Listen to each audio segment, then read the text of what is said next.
My childhood, around the age of 6 or 7, was spent nestled high in the mountain. Our family lived at the rural middle school where my father taught. The school buildings and dormitories clung to the side of the mountain, the dense woods rising steeply behind us. Mist often swirled around, a constant veil over everything. Several teachers' families lived there, and the kids, all around the same age, would race into the mountains behind the school the moment classes ended.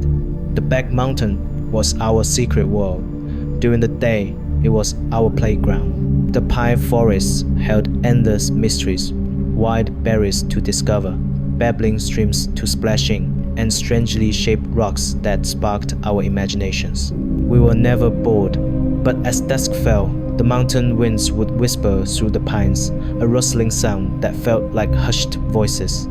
The familiar trees would cast long, eerie shadows.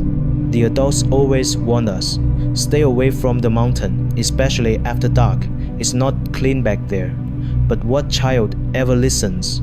The more forbidden it was, the more we wanted to explore. That summer, the heat was stifling. My friends, Little Fatty, Young, and our neighbor's daughter, Xiaomi, and I snuck off to the back mountain again. We followed the well-worn path deeper into the woods, laughing and challenging each other to climb higher. The path was rough, overgrown with weeds, and the sunlight filtered through the thick canopy in dappled patterns. The air was thick with the scent of damp earth and pine resin, punctuated by the occasional sharp call of an unseen bird that made your heart skip a beat. That day, we ventured further than usual, reaching an unfamiliar slope.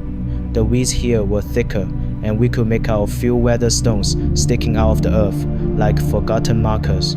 Xiaomi, always the most timid, tugged on my shirt. "This place feels weird," she whispered. "Let's go back." But Little Fatty scoffed. "What are you scared of? They are just some old rocks." He charged ahead, and the Yong and I followed. Just then, my foot slipped, landing on a soft, raised mound of earth.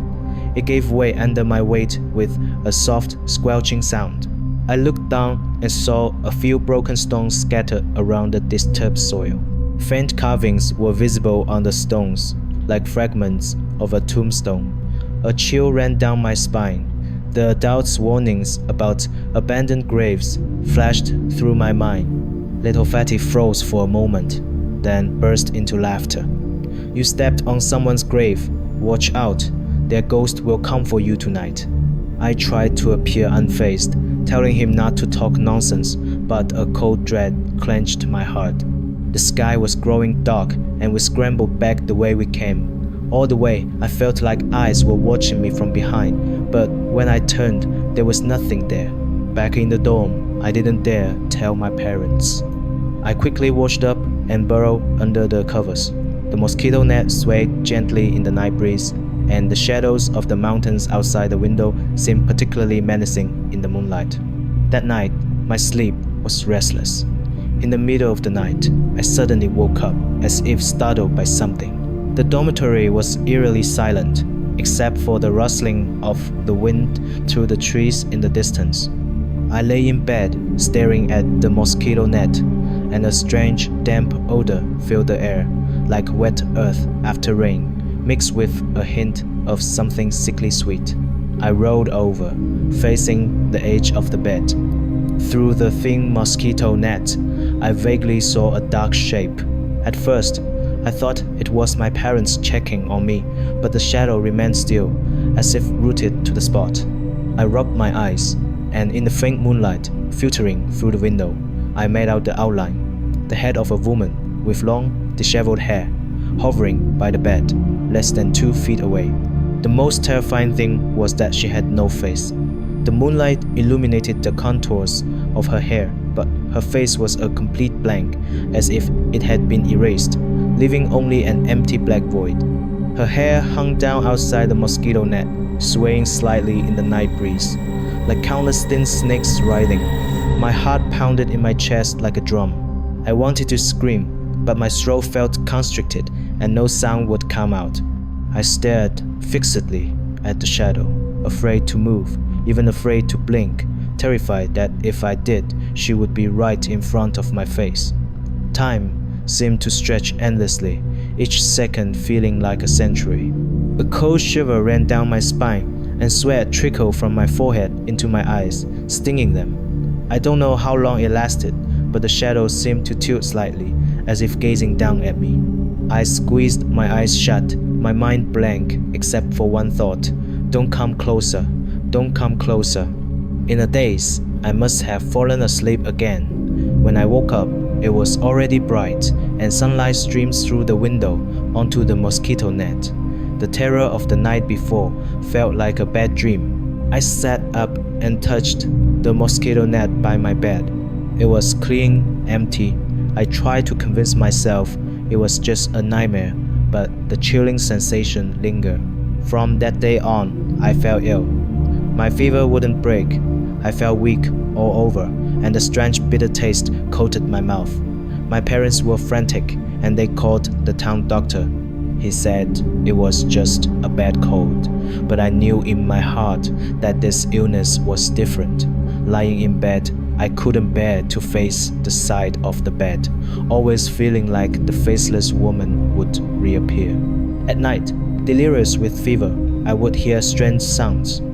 It was like someone whispering, fragmented and indistinct, but it sent shivers down my spine. Sometimes, I even felt something moving against the mosquito net, like the woman's head gently brushing against the fabric.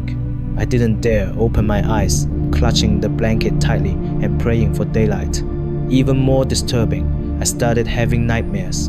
In my dreams, I was always alone in front of the abandoned graves on the back mountain. Mist swirled around me, and the air was damp and cold, chilling me to the bone. The faceless woman stood by a grave, her hair obscuring half of her body, slowly floating towards me. Her movements were slow, but there was an invisible pressure, making it hard to breathe. I wanted to run, but my legs felt like lead, and I couldn't move. Every time I woke up, I was drenched in sweat, as if I'd just been pulled from water.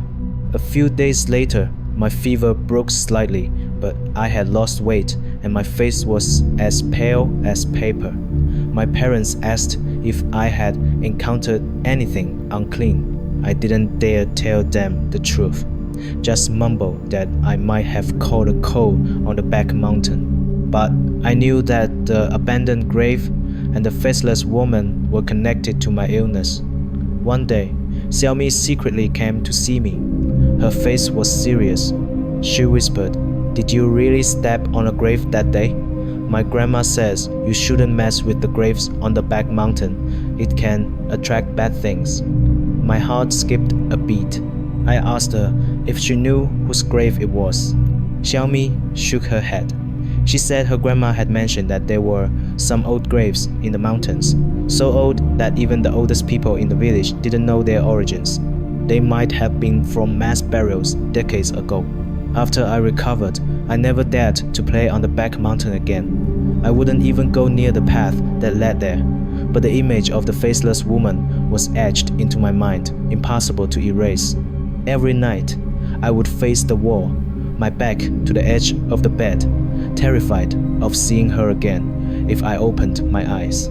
Several months later, a new teacher came to the school.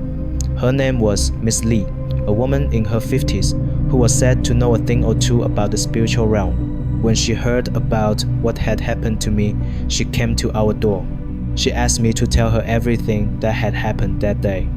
After hesitating, I finally told her about stepping on the grave and seeing the faceless woman. Miss Lee listened, her brow furrowed in thought for a long time.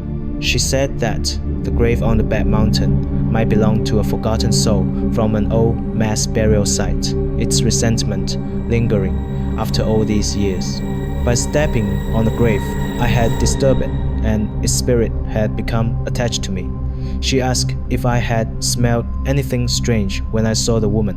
I remembered the damp earth and the sickly sweet smell that night and nodded.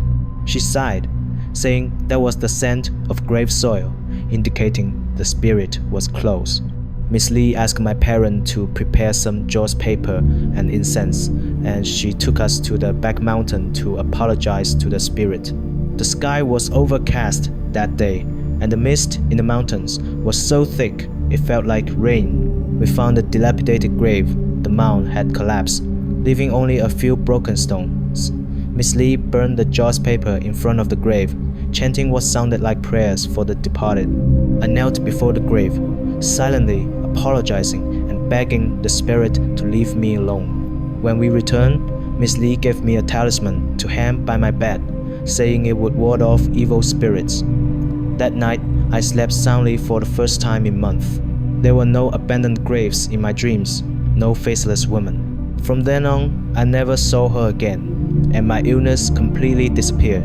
But that experience remained like a thorn deeply embedded in my memory. Years later, I left the mountain school, but every time I think of the back mountain, of that abandoned grave and the faceless woman, a cold shiver still runs down my spine.